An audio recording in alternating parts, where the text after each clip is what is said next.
Alright, go ahead and take a screenshot of this because you're going to need it.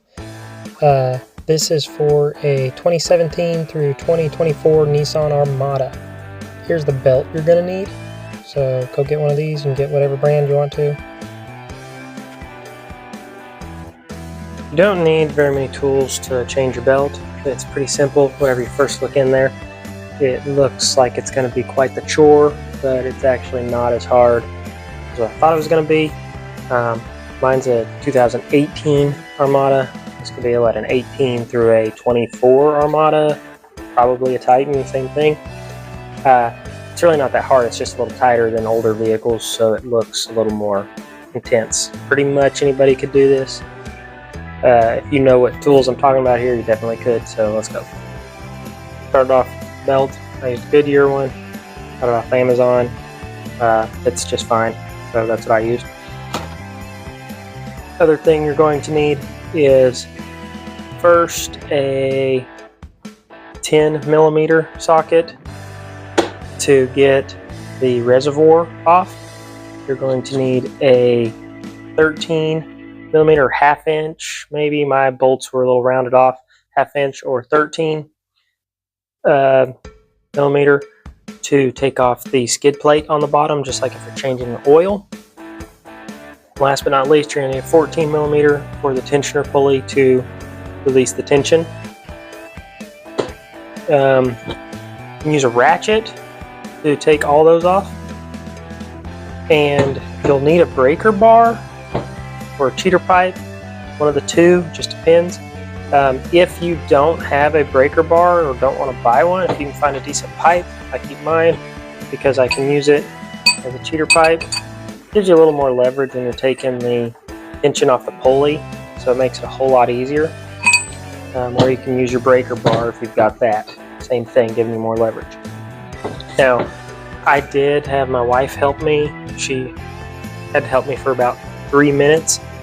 You can put a little Allen wrench key in the hole on the tensioner, but it was easier for me to just let the tension off, slide the belt off, and then have her hold it for just a second as I put it back on with the cheater pipe. You'd need a little more leverage if you didn't. Other than that, let's get started. So first thing, we're going to disconnect our ground. It's a 10mm. Get that disconnected. We got 2 bolts here for the reservoir. They're 10mm also. Take those out. You don't have to disconnect anything else. And all you're going to do is undo the bolts and just move it out of the way. You can see there. Just kind of push it up there. Don't do anything else. If you do anything more, it's too much. Alright. There is a 14mm bolt on the tensioner pulley in the middle. So get your ratchet, breaker bar, cheater pipe, whatever you're going to use. You're going to pull it towards the battery to let tension off. Alright? Towards the battery to let tension off. Once you do that, slide it off the belt, pulley, slide the belt off the pulley, get it off just enough. Don't let this go because you could snap your finger in there.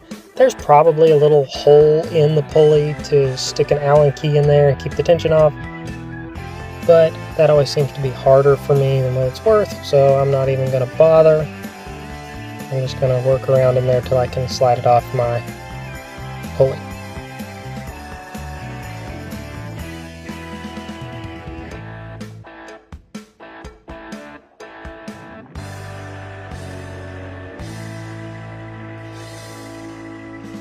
Once I get my belt loose, I'm going to crawl underneath and take the skid plate off. There's 4 bolts.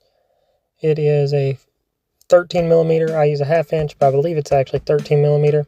Take that off, be careful, and then you're just going to wiggle the belt and pull it down from the underside. That's the easiest thing to do, so you have to get under there.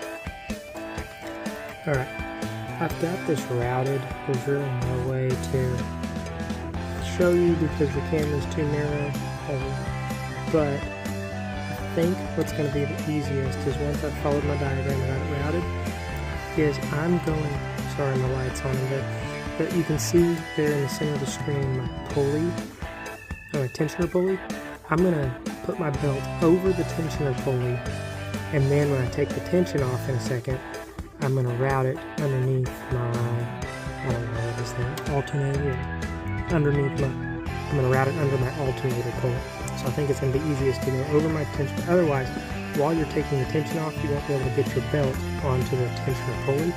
So I'm going to go over the tensioner pulley, take the tension off, and then go under my alternator, and I think I'll be good to go. Once you believe you've got it on there, give it a really good look over. You can see I went under my alternator down there at the bottom. Give it a really good look. Make sure that all belts align. Remember, the ribbed part of the belt goes on the ribbed pulleys. The smooth part of the belt goes around the smooth pulleys. But I'm going to give it a really good look. Make sure everything's lined up. I'm going to check it a little bit, move it around, make sure nothing's hanging off, nothing's sideways, because you don't want to tear up your new belt. And after that, I'm going to put my reservoir on when I'm sure my belt's good. So crank that baby back down. Doesn't take much. After that, I'm going to get ready to crawl underneath and put my skid plate back. After that, connect your battery and you're good to go.